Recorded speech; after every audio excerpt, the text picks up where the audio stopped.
अगर आपका भी टारगेट है जेई में सिलेक्शन तो दो काम कीजिए। पहला तो चैनल को सब्सक्राइब, दूसरा इस वीडियो को पॉज और ये रहा आपके स्क्रीन के ऊपर सवाल, इसको अटेम्प्ट करने की कोशिश। अगर आपसे ये सवाल सॉल्व हो जाता है, well and good. Now I am coming to the solution of this question. सवाल कहता क्या है? सवाल कहता है हमारे पास एक स्प्रिंग है which is connecting both the plates of parallel plate capacitor.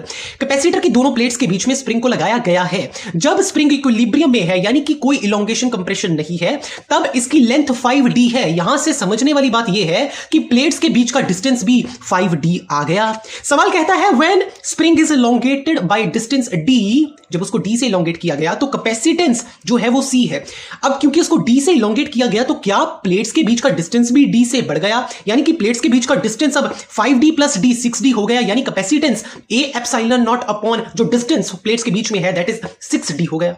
सवाल का अगला पार्ट क्या कहता है? वो ये कहता है कि अब दूसरी बारी एक बार फिर स्प्रिंग को स्ट्रेच किया गया, यानी कि एक बार फिर उसमें इलोंगेशन आई गई, पर इस बार जो इलोंगेशन आई है वो इतनी आई है कि स्प्रिंग की स्टोर्ड एनर्जी 4 गुना है जब स्प्रिंग को बस d डिस्टेंस से इलोंगेट किया गया था उससे 4 गुना है। यानी कि पहले तो स्प्रिंग को डी इलोंगेट किया गया था, अब मान लेते हैं स्प्रिंग को हमने x डिस्टेंस से इलोंगेट किया है, तो क्या मैं लिख सकता हूं कि हाफ के x का square is equals to 4k d² by 2। तो यहां से मेरे पास क्या x की वैल्यू 2d निकल के आएगी, यानी कि अब स्प्रिंग को 2d के साथ इलोंगेट किया गया है। इसका मतलब अब जो distance between the plates of capacitor है वो 5d प्लस 2d यानी कि 7d है। ट्विस्ट एक और है सवाल में। सवाल कहता है कि इस केस में एक और डाई इलेक्ट्रिक को बीच में ऐड कर दिया गया है। वो डाई इलेक्ट्रिक जिसका डाइलेक्ट्रिक कांस्टेंट 4 है, बट वो डिस्टेंस कितना कवर कर रहा है? वो डिस्टेंस पूरा नहीं कवर कर रहा है, वो सिर्फ 2d का डिस्टेंस कवर कर रहा है, 2d।